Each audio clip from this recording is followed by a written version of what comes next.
It's the middle rhyme, right?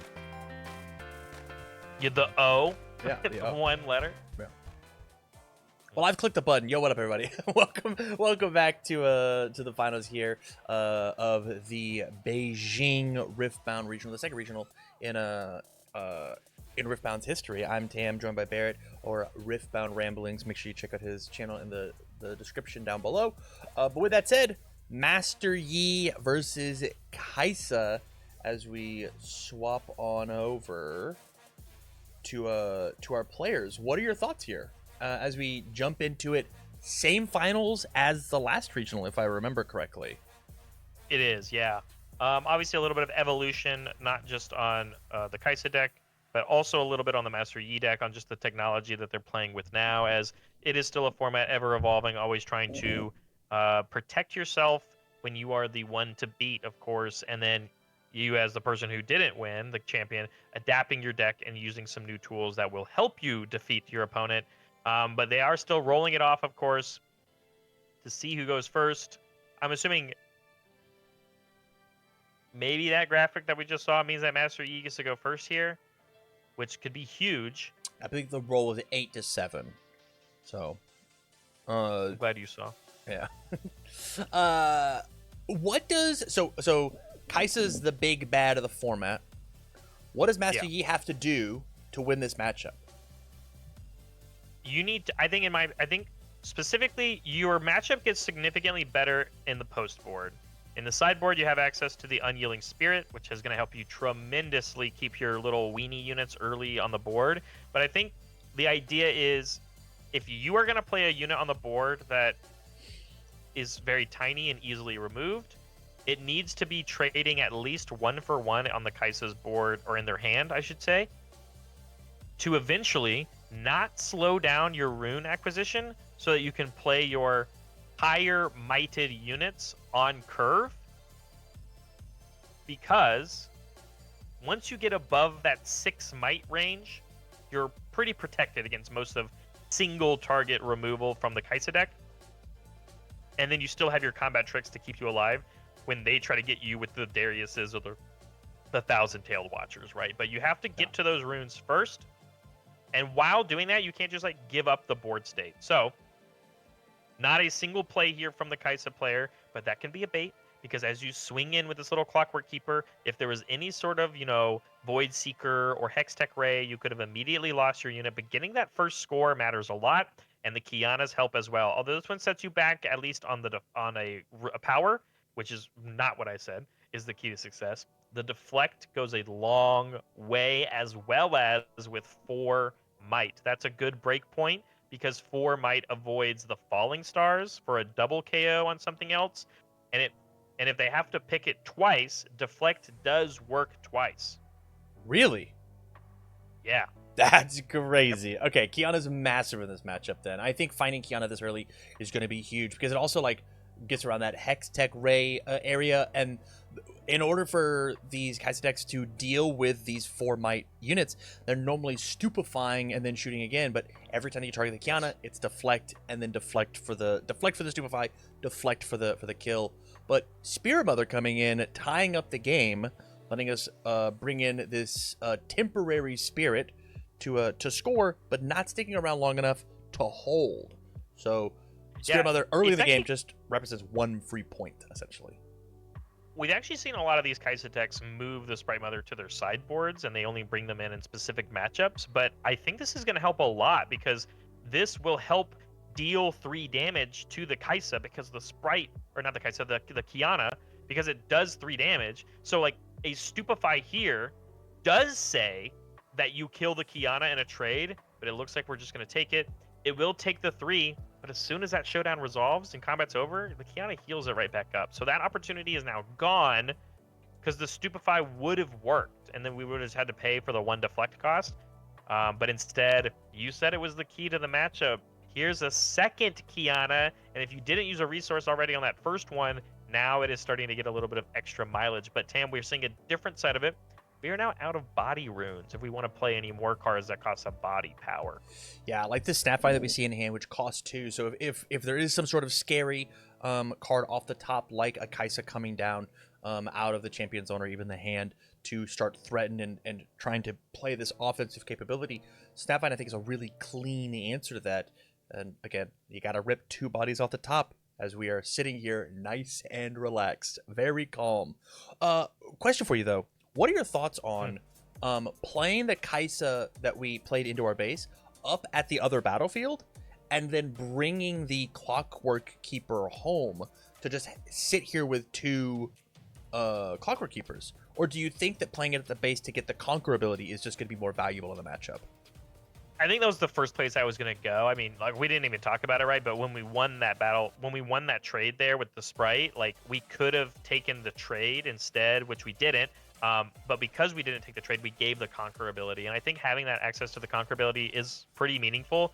And, you know, this Clockwork Keeper is still, at least if it gets attacked into, is a 4 might unit, which is pretty much like, that's exactly what we're seeing here, as we see the Kaisa champion unit get played from the zone, and then we immediately had to cleave it to give it Assault 3 to get over that Kiana. But because we didn't have to target the Kiana, we did get through the deflect ability and did get that Conquer off.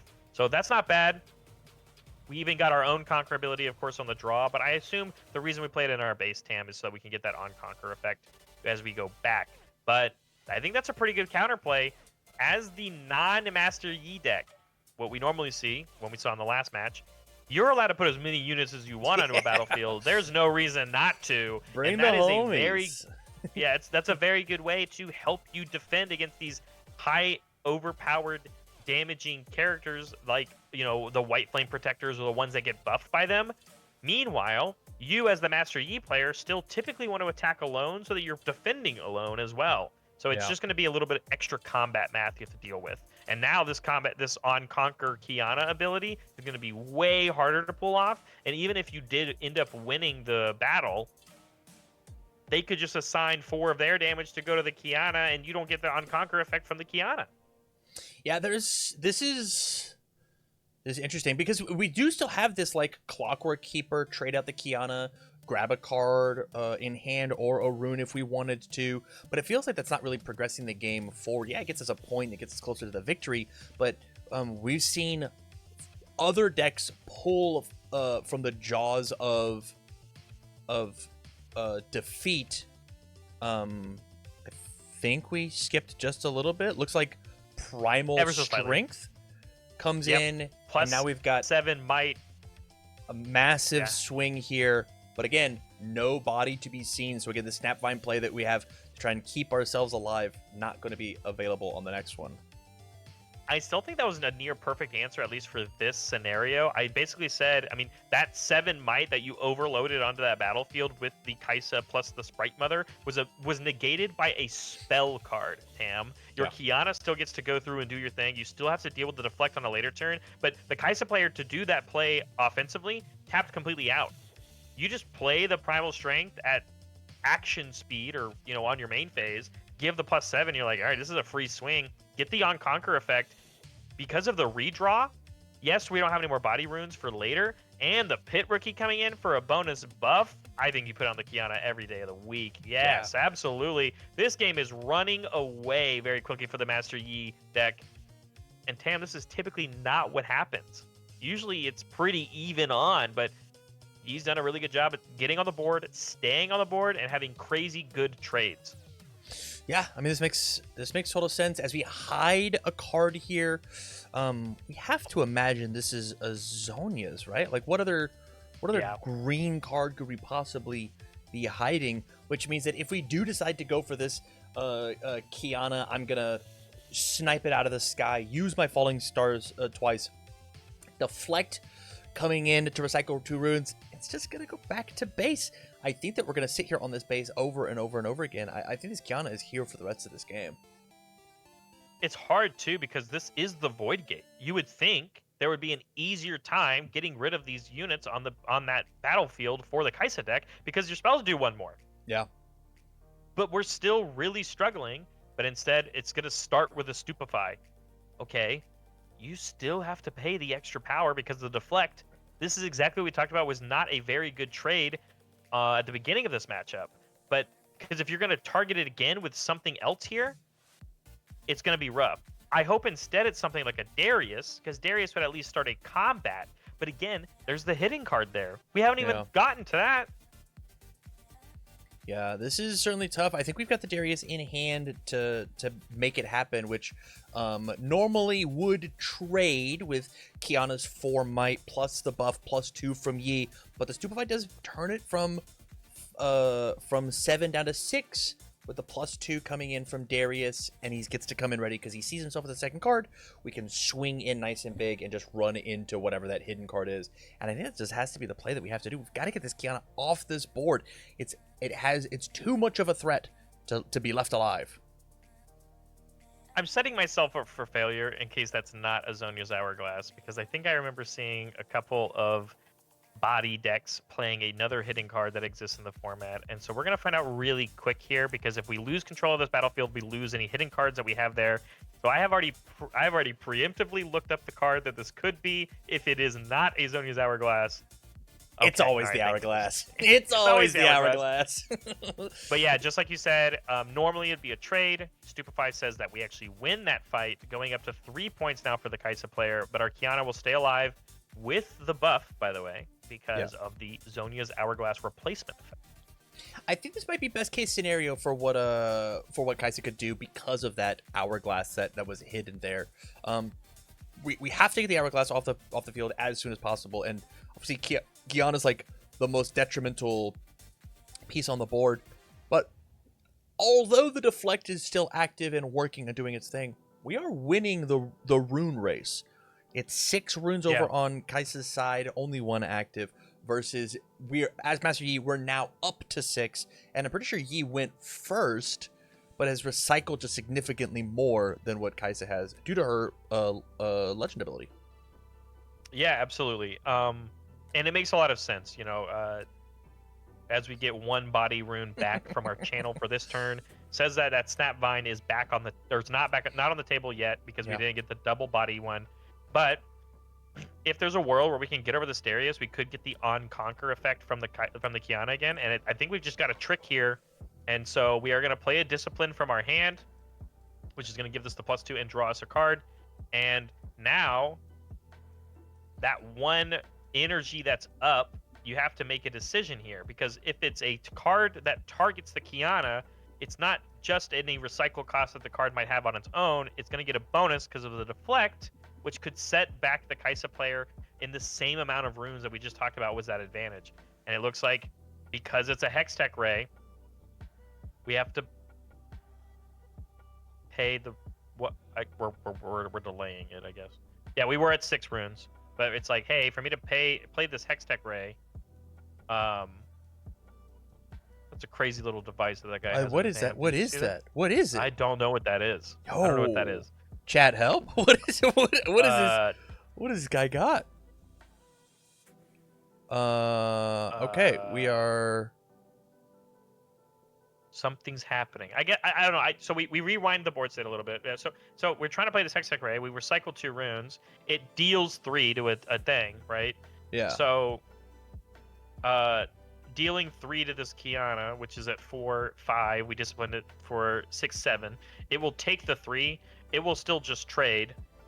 Unless, but the of course, Defy coming in, this is crazy, right? So your 1 recycle here on the Defy feels so good because you made the opponent recycle twice. 1 for the cost of the Hextech Ray, 1 for the deflect, and it still didn't work.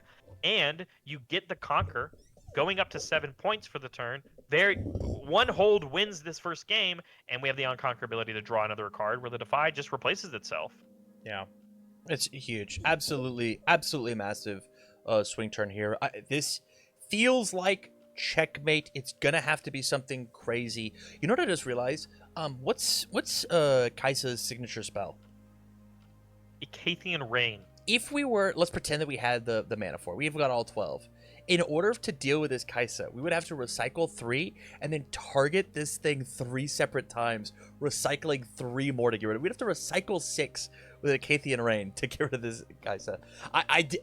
It just opening up my mind to if you target it twice with the same thing, you deflect twice, totally changed everything I know about the game, truthfully. I'm pretty sure that's exactly how it works. I have the FAQ up. I know I said that as like a throwaway line, but I'm pretty sure that's how it works. Is that if you want to choose a thing over and over again, you have to keep paying that cost. Yeah. So Falling Star, Acathian Rain, the do this wording that has been changed. Are those reflexive triggers? Yes. That means if you have two spell or that these spells no longer actually have any targets. Oh wait, they don't actually target. Hold on. Wait, They play them hold it. if there was okay, hold on. But if you resolve them, then you put each instance of the reflexive triggers on the chain separately, choosing the same or different units as you like. You still must play deflect costs for each one as you put each trigger on the chain. So instead of paying the deflect costs on like paying the cost of the spell, Mhm. you pay the deflect costs during the effect Yeah. when you make the reflective choices. So it does work the way I said it. I read this correctly. But yeah, you're 100% correct. You have to recycle the 3 for the Acathian Rain, and then you'd have to recycle even more for each instance of the rain that you would put on Kiana. It's just making me want to play Volleybear more because that guy had like deflect 3 or whatever at the as his 12 drop. Like True. Yeah, it's like if you try to pop it, like toss it 2 back, sounds crazy. Yeah, this game's getting very scary though. Only one battlefield in control though, as we are passing back to the Kaisa player, but they only have access to 6 of their runes. One of which was a Hextech Ray to kill a guy off, but here comes the Darius as the second card, tapping completely out. Let's We try tapped one out as more the time. It is enough, right? I Yeah. mean, it's enough to trade, which means you don't lose. Yeah. But we have 2 units on the in Master Yi's base. Yeah, This for is- 1 conquer on each of them. It shows off, well, I just win anyway Win- next turn. So there's the fist bump Win in for the game fist 1 bump. going to Master Yi. Makes total sense. Ooh. Man, how do we... Obviously, I already know the result of this regional because it was all over social media. How do we lose from this scenario? Yeah, what could possibly happen here? Looks like we are looking. Oh, it shows our sideboard deck. We are Love it. taking out. I'm not gonna Looks see. like, it's like we took out triple Snapvine and 1 White Flame Protector to bring in the Unyielding Spirits and then something else I didn't see. Yeah, taking out these 4 vines and this to put in and a another Wielder of Water. Yeah, love it. I dig it. Makes sense. Yeah, but yeah, the Unyielding Spirits you think typically make your deck feel a little stronger now in game 2. Obelisk of Power, by the way, which means we'll have the 4 runes to start off as Master Yi going second. If there's a Kiana in hand, we could see that very strong play. I think the reason why we won that first game from double Kiana. Do we have it? Big Nope. maybe as we We don't sit got here it. and look at our hand. It feels like a snap play would have happened if we if we did. 2 comes down as we have a shield Poro right for the picking. Second one, Pit Rookie targeting the Poro to get the buff. This is still singular Falling Star targets if we find a Fury Root, because currently our Kaisa does not have True. it. And there it is. There's both. Double. Okay. Not that we even have it in hand. Yeah, but I wanted to bring it up because I was like, wow, that's actually kind of a big deal. Because if we actually didn't get lucky and like didn't get enough of the Fury runes, like the Falling Stars, Fury runes, the of course our character does pay for one, but like the Kaisa right here, Fury rune. Yeah. So it is very much like if you want to pay the accelerate cost, which we did, of course, and then we're gonna take the conquer, get the draw effect, and get the point. We needed at least 1 Fury rune to do so. But, I mean, we're going to have to keep track of that because it could mean that we just don't have Fury runes for most of this game when it comes to keeping our things. But, yeah, the cool battlefield effect coming in. If you conquered it this turn, at the end of your turn, you get to ready 2 of your runes. So we also have a little bit to play with defensively. Yeah, this is feeling better on Kaisa's side, but... you know, going second as the Master Yi, there is something to be said about the battle tricks that we have. The 2 runes ready and available on Kaisa's side. What battle tricks could you have to snipe down and reduce the might that I'm increasing to try and take over the battlefield and then stick with it? There is a question to be had as the Shield Poro goes in and takes over the obelisk. I think that's pretty big. That's the one you for sure want to put on the battlefield. It has the shield, it has the buff on it as well. So again, it's this like 6 might unit now if you have to attack into it, which is very good for the Darius that you might see that could go to 7. I kind of like this. I think I saw this coming. It was the primal strength for another +7 might, which is going to buff up this hit rookie to swing into this Kaisa. But as you stare at 2 runes ready, because of the conquer effect that happened for that Kaisa, one trick here kind of keeps it alive, but we're gonna let it go. Yeah, I think that makes sense. I think with only the 4 runes over on Kaisa's side, any trick that we have that would be effective here. I guess we've got the Kaisa for the recycle. So maybe like the thing that I was about to say just isn't true. It just telegraphs that we don't have it, which means it might be safe for us to start widening up our board at home, leaving these tricks away, and saying things like Clockwork. It's more important now. Let's draw a couple more cards to dig a little deeper as we draw into a Defy for a spell a little bit later. Great heads up play over on Master Yi's side. I think we made a big mistake though. We completely tapped out, and I think especially what we know is in Yi's hand. We saw the Unyielding Spirit. We have just left ourselves completely vulnerable for a Falling Stars or anything of the sort, because we don't have a card anymore that we can play that says spell and abilities don't deal damage. So even here, this Void Seeker is going to be enough damage to kill this Poro and redraws the card here. And it's great that we drew the Defy. Answers. Looking at 2 yeah, answers. we're holding on to 2 answers for them, and we can't afford any of them. Yeah. As the I'm greed sorry. gets to I'm us. wrong.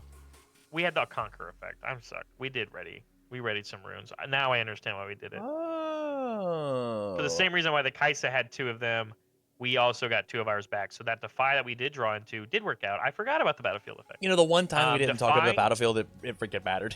Yeah.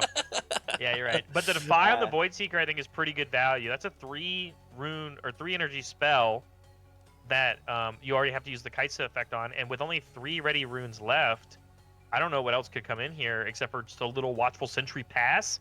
Yeah. Which means double hold trigger here for and just like that, we're at 4-1. And this this is the so important part, and we've talked about this in the past, of why holding points in this game is so much for your momentum and swing. Yes, we've lost quite a bit of our runes. Yes, we only have 5 of them accessible to this turn, but this hold turn is just about setting up more defense because you already have control of the battlefield. You don't have to spend any of your resources getting on the board. You're already on the board. Yeah. From here, the Charm in hand could rip this Watchful Sentry up, and I feel like there's just like more high impact things that we could be doing. I think there's no reason to interact with this one, but we saw it come in at the very tail end of last game, but it absolutely did not matter. As we see, this is Sunlit Guardian. It is a shield and a tank unit, so +1 while defending, and while it's defending, he gets he forces all of the damage to be dealt to him first. I think this is fine, especially whenever you feel like you're supposed to double up on resources. This, I think, feels like a good reason to put a second body on it on a battlefield rather than using Master Yi. Yeah, 100%. I think that's fair. I think that's what I was going to say. Is I think Sunlit Guardian is one of my favorite ones to play onto a battlefield I already have control over. Whether you decide to keep those units on the battlefield, which sometimes in a very close game, you just kind of like load up a bunch of things on a one battlefield and challenge your opponent to not stop or to stop you from holding, or you put it on the battlefield you control of to bring back your other guy that survived, which like you could do here, but we just played it at our base. Passing back though, Void Seeker coming through, that one's going to go through, and we just let it go when we know that we have an answer to it, but saying it's not the time just quite yet. The Shield Poro is not quite worth it. I love that play. I think that the Shield Poro is cool, but we have a card that is technically just a better version of it here with this Sunlight Guardian, right? Like it has shield, it starts at 3, and it has tank to have that extra ability. But Darius is going to come in, potentially clean up the second battlefield. We could see the score even up just a little bit more of 3 to 4, depending on how aggressive we want to be with not just the Darius, but also the Watchful Sentry.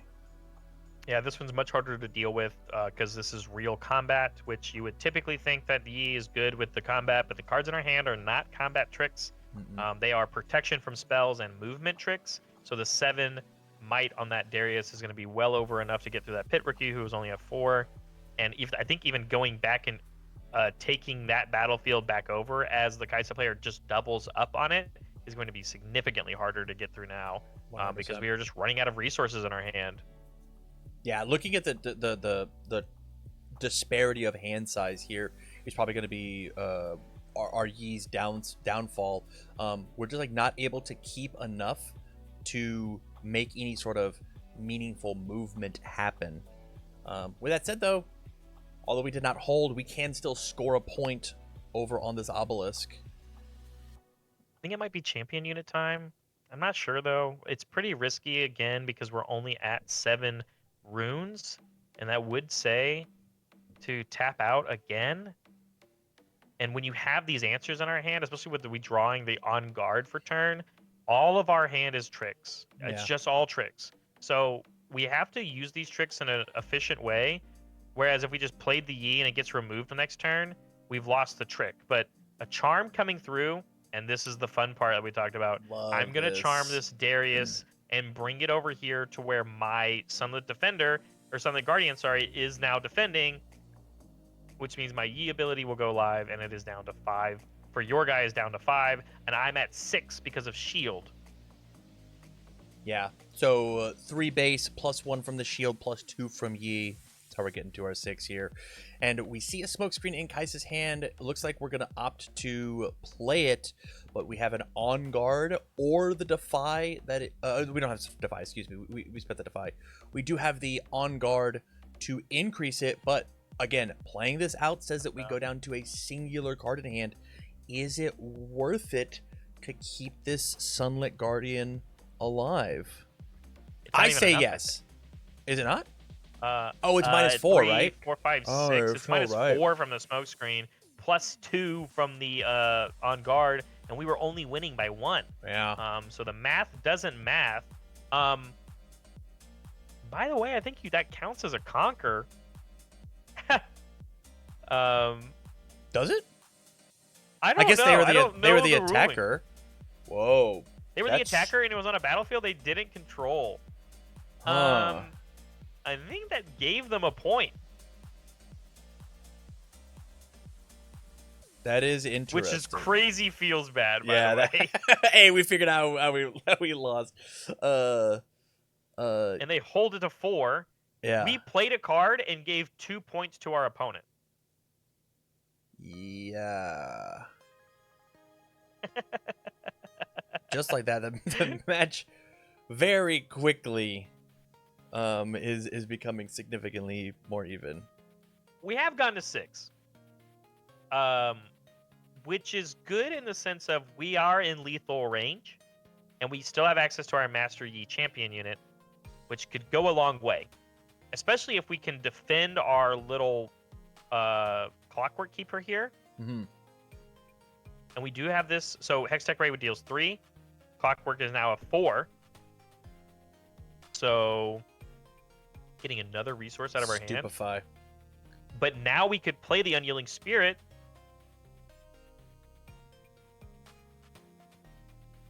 If we play the Unyielding Spirit, it does say that damage can't happen for the rest of the turn, and we let it go. Oh no! We let it go. I mean, that was a very much like a way to stay in this game, because you basically were challenging the Kaisa player that, like, hey, you don't have an Accelerate unit to now also combat me again on the same battlefield, which would put us to 7, and then we could play the Master Yi champion unit to try and take over. But as we are now backing up this battlefield even further, this double conquer for the win is going to be significantly more difficult. And like you said, we only have 1 card in our hand, and we're only drawing 1 per turn. I have to think too. Hold on. We go to 5. We'd go down to. We'd get 2 more. Yeah, you still have the runes to do it. Unyielding Spirit is still only recycle 1 for the power cost. So we would still be able to play the Master Yi champion unit, but it looks like that's not the case. Going over the Legion, we've already played 2 cards, but Legion just matters if you've played 1. Yeah. So it still works out. It still gets the cost reduction. So moves our Darius back. Now it's a little easier for the double conquer. Not really. I mean, we lost our unit on board. What am I saying? Another hopeful for 2. And then we're going to tap completely out here to get back on the board state. I think we're starting to see this match, or this game specifically, swing the other way as the third hopeful hits the board. Master Multiple Yi's 4 hope might units. is gone now as 3 hopefuls touch. That's crazy. It just actually means, and like this is the downside of this deck when you're at so few cards in hand, is that your deck has such low-costed cards in them that are units that don't stick on the board very well until you're on battlefields, that we're just going to be drawing a bunch of weenies for the rest of this game. Maybe. Obviously, we could get a little lucky, but especially remember, Tam, we sided out. I was about to say. Snap Bind and a White Flame Protector. We kind of expected to get on battlefield and stay there. And that's just not the story. We didn't use our resources to do so. Like I genuinely wonder what would have happened if we just pressed the Unyielding Spirit and we kept that little guy alive.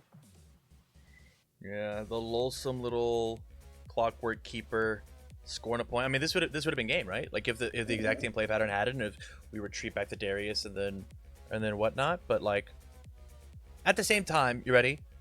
So we would have kept the Clockwork Keeper. We would have gone up to our 7th point.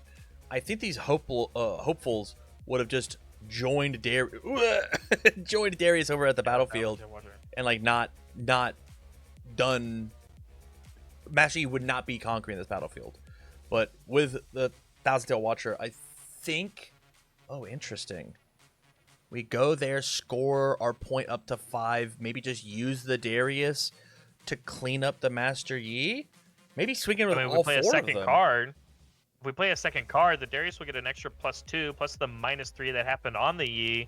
So we're already like negating Hextech Ray counts. That's our second card, and it will ping an extra 3 onto the Yi, killing the Yi. I think we're just 2. Wait, is it -3 goes to 4? It only does. Well, he's not at 4. 3. He's at 6. He's got 6 might. He's a 7 cost that gets 6, goes up to 8.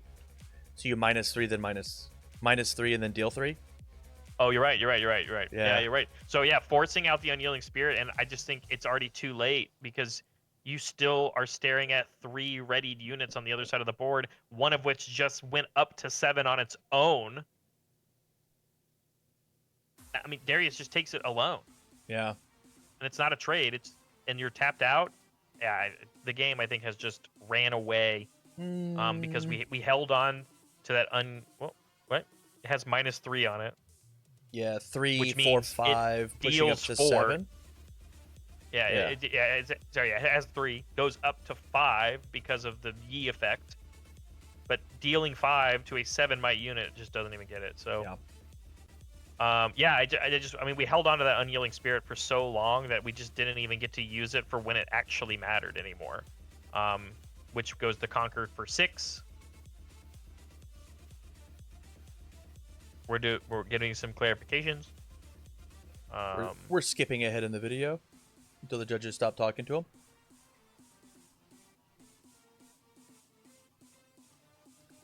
We're zooming. Looks like we've passed. That's a crazy draw for turn for not having a unit. Yeah, I mean, we conquered to 6. We have a unit on each battlefield. We moved our hopefuls on each of them. We're like, yeah, man, I didn't draw it. Game 2, going to Kaisa in a very weird game. Yeah. Weird game. I think we're just like playing a little sheepish, a little shy. I don't even know if shy is the right word. I think we're just too afraid of using our answer. Like literally our answer, right? We were just so afraid that if we didn't, so afraid of using it now that we don't have it for later when there is no more later anymore.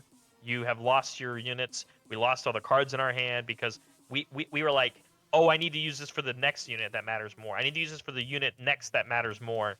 You sided out 4 units that are very important to protect because you valued these cards. You have to protect the ones that you have, not the ones that are coming. But yeah, game 2. Yeah. Now we go to game 3. The finals for all the marbles for the Misfortune promo. And, you know, the clout. And the clout, which is more important than the promo for sure. Yeah, how much did that promo sell for, you think? I believe people were talking about it. I know it's listed for like thousands and thousands of dollars, but I don't think anyone has sold yet, because as soon as one actually sells, that like price point that people have it at will start to feel more real. Right now it's just kind of like a nebulous number, but Okay. I think it is listed currently for thousands. Not in the tens of thousands, but I think it is in the thousands of 6, dollars. 7. I was gonna say like 2 or 3 or 4. I also don't know the Chinese conversion rate, Fair. but from what I've read, turn 1 play going to be the Zonia's Hourglass though here from Master Yi, which is very good for that deck. Again, we didn't see any Kianas that last game. I think, we want to maybe, I don't know how well we mulliganed or what we were looking for, but the first unit on the board going to go to the Kaisa player instead, which is bad news if you're the defending deck. Yeah, and 2 3-drops are saying that this 4 runes that we have available to us, not going to be what matters. As a sunlit guardian. Yeah, it's a good one though. Like you said, I mean, this is like the upgraded Poro, and I think we have a Pit Rookie in our hand. Talk about the game earlier, or games earlier, when we had the Poro, the Shield Poro that we had the buff on. Now we could have this Sunlit Guardian with the buff on, but the falling sky or the falling star here is going to basically say nuh-uh. And I think we're gonna get this weird thing that happens, that I believe I've talked about a little bit before with this card. But if we let this go, I think what happens is it dies from the first star. It saves itself because the Zonia's Hourglass says it has to. The second shot of the star is allowed to hit the Guardian again, which is crazy, right? Like, I think that's crazy if that's how it works. But a Defy says we don't even want to worry about the math, maybe? Is that what happened? Did we not play the Defy? I think no, we let it go. We missed the trigger. I think we let him declare the targets. Make choices. And by the time that you made the choices, it's over. That means the spell has resolved. That is correct. Because of what I said earlier, right? But yeah, and as we just saw it happen, that's exactly how it works. You Zonia's your dude back, and it immediately dies to the second shot, which means that this first mate is going to feel not useful at all. Yeah, this is... On play, do nothing. Just getting a unit on the board very quickly. It just feels like this match is slipping away. Yeah, and from here, we're going to hold this point. We've got enough runes over on Kaisa's side to play out our champion accelerated from the champion zone to go grab that other battlefield, draw a bonus card. And again, the reason that we won last game was cards in hand, and Kaisa absolutely facilitates that game plan. Let's go conquer, grab the point, grab an extra card, and outvalue what the Master Yi deck has allowed it to do, especially with the resources we have on board. And the Grove, right? The Grove of the God Willow, using the Master Yi battlefield on the hold as well. We got a bonus card. Yeah. It's just like running away so fast. Here comes the Kaisa. We play it, play the Accelerate, get the Conquer. Hey, look, another draw. And it's a Reaver's Row, which was the Kaisa's battlefield. So this Kaisa feels incredibly safe when you finally do attack into it.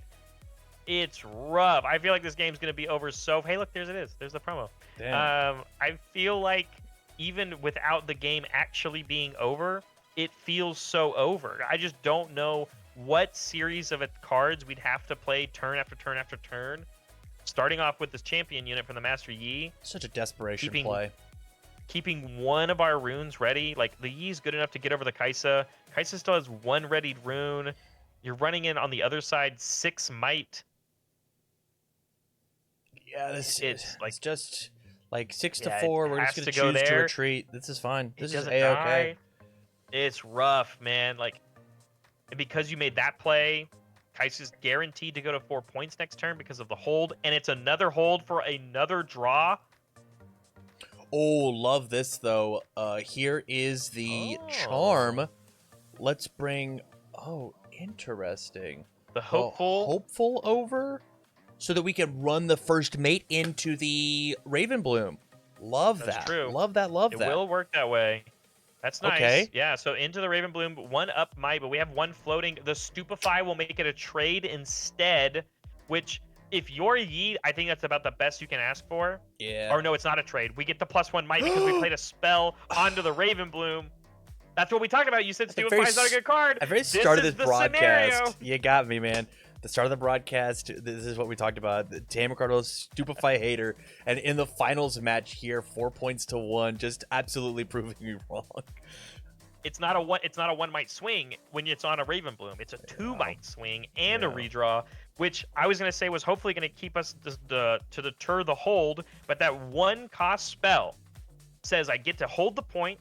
It redrew me a card. You lost your unit, and I get to draw a bonus card because of the hold effect on the battlefield of the Grove of the God Willow. Oh Yeah. man, everything and then here Falling comes another falling star. star. Double ping for the 6 kills the Master Yi. The Reconquer coming in from the Kaisa. Another drawn card going up to 6 or 5 points here. There's so many cards in that hand, Tam. Yeah. And if there's one thing that we already know, the Yi deck does just run out of resources. It's not a draw deck. It's not even typically like 1 card trades into 1 card. You sometimes have to use like 2 pieces to get 1 piece off of your opponent's board. But the whole point is that it has strong sticking power. Yeah. And we don't have any units on our board, so we've lost the sticking power. And we already know that we're going to have to use multiple resources to start taking over these battlefields again. We are going to run out of cards, and the Kaisa player is still going to have like 4 in their hand getting back on the board. Yeah, it feels like the way that we're supposed to utilize this card in hand and fix this card draw is to have our battlefield that we picked, which is the Grove of the God Willow. Yeah. And I don't think we've drawn a single card off of it. I think Kaisa's drawn 3. So like like soon to be 4. Soon to be 4. Like this is such an idea of I need to get you off of these battlefields so incredibly bad because we now have 8 cards in hand. There's so many cards to 3. It's just feeling over to the point where we have to move the Ravenblue student over to the other battlefield just I like this play, though. Just to get onto the battlefield. Tough. But you're not going to get on the battlefield. Nah. We have so many ready resources, and a single Hextech Ray being played right here is deal 3. And we're about to tap 1 and either play this Defy or play this Unyielding Spirit. Go to 1 card in our hand, and Tam, there's no way we're holding on to this battlefield. There's no way we're getting that card back into our hand from the hold effect. This is just for a point. Yeah. It's here. I think the Defy makes sense because I think you could layer it to where another Hextech could come over top and you'd have to use it anyways. I guess either way works, but second Hextech, we're gonna opt to do it down to 0 cards in hand. It's so over, Tam. This whole game, it's over. Yeah. We used 2 cards to save our little pit rookie, and this pit rookie is just gonna get shot right off the bat. And I would say that even if we didn't channel a Fury Rune here, Kaisa gets to pay for a Fury. Like it's just like another Hextech Ray, a Darius into something. We only have 6 runes, so Watcher's not on the table, but like it could be a Void Seeker, it could be literally anything, and you used all your resources to keep your pit rookie alive for you to take a point. Recycling that Fury Rune, Darius coming down. If we play a second card here, which could just be like a Stupefy, Darius gets in and would take that battlefield, and your opponent would be... Oh, Cleave works just fine. This is the biggest Darius of all time to go come in for this pit rookie. This is the combo, by the way. Cleave, the axe that's on Cleave is Darius's axe. Makes sense. So this is the combo, right? Yeah. The lore accurate combo here, killing this pit rookie off, giving us the conquer for the 7th point, passing the turn back, and challenging Master Yi. Hey, you've got to wipe everything. If not, I win the game. And I just think it's just over, Tam. Opts to bring the Raven back, protecting it a little bit more because the Raven again can get large as the camera zooms in on 7 points. Is so funny. And it looks like the one card we drew. That's a good one. The best card in our deck to fight the onslaught of Kaisa, but a little bit too late as We take it and we rush. We're at a Holy- sped up. We're at a sped up speed. He's Hold on, Tim. sprinting. He's Yeah, going so I mean, fast. I mean, they do this great celebration thing, you know. By the way, for everybody, Wow. the winner here, I believe his name is Sparkle, is his username. So congratulations, Sparkle, the second Kaisa in a row to win a regional. And I mean, that leaves the question now: is Kaisa too good, or did we just watch a series of misplays? Watch Master Yi's first chance at winning a regional slip away. I mean, we'll find out this weekend with our third one. I think it's Oh. I don't necessarily know if it was misplaced or not. Like, we had all the tools, right? We had the tools ready and available for us to make it happen. We saw the Kiana's like put in so much work in that game one, but we just didn't find them games 2 and 3. We weren't allowed to sit there and hold we Yeah. just didn't find the answers. And so I know we didn't find them, but like we did find the cards that you sideboard in that actually say that most of the spells in Kaisa's deck don't do anything. yeah. And we just kept saying, nah, I'm good. I'll let this die. I'll let this die. I genuinely think there's just a world where if you presented a scenario where, hey, my unit's going to stay alive at any point, there was multiple points, right? You have to get more out of the Kaisa player. And I don't think at that exact moment, Kaisa had the correct answer to deal with it again, Sure. which puts you to 7, and a hold just wins the game. And when when the Kaisa player put the Darius and could have put all the hopefuls on that same battlefield, being like, you're not going to take this one, you do the same thing back to them. Okay, Kaisa player, I'm the one at 7. You have to stop me from holding on to this battlefield. I'll put this Master Yi champion unit and the unit that I did keep alive here together. And you all of your units are on the other battlefield. You can't move them back and move them over here in the same turn. Yeah. You're stuck there. I genuinely think there was a world where they could have won that game too. But we held on to our thing too late. That's a good point. And I just you just never know. And then you're right. I mean, looks a little differently. Maybe even in that game 3, we played the correct card at the right time instead of waiting for the choices. We lost a Zonia's Hourglass, we lost a unit, and we just let it happen. We had an answer, we said no. And so, you never know. Kaisa's pretty good, though. Thank you for watching, you guys. I do greatly appreciate it. It was fun casting these I think 5 rounds that we watched here Yeah. today. It was fun. I think 4 rounds, but it was fun. It was fun. It was a blast. Again, Yes. if you enjoy the commentary, make sure that you do all the cool YouTube stuff, like, share, comment, subscribe, as well as check out Riftbound Ramblings. You can find them from my VOD vlogs in the description down below of this video. But with that, that's gonna do it for me. I've been sitting here. I've had dinner in front of me for the past 3 games. It is, I'm sure, very cold. But with that, Barrett, final words, buddy. I love this game. I think this game's great. I think, especially what we saw today, which is we did the Swiss rounds last time for the first regional. This time we did this top cut. And I think that's what we'll kind of stick with if we continue to do this anytime. The high level gameplay of this game is very intense. Like the decision making that you have, the choices you make in your deck building process, like the Victor deck that we saw, the adaptations we've seen from the Kaisa decks, and also even the Master Yi decks. I think all of it matters at the highest level of competitive play, even in the mirror matches. I actually wasn't getting bored, I guess, Yeah. is the way to describe it. And I just think yes, it's a set 1 game. So the fact that I'm not bored watching mirror matches in set 1 means that there's only room for it to get better. And that's what I'm excited for. So I can't wait for Riftbound, which comes out October 31st here in North America or English-speaking countries. And yeah, we'll keep making some content along the way. Thanks for watching, guys. Bye.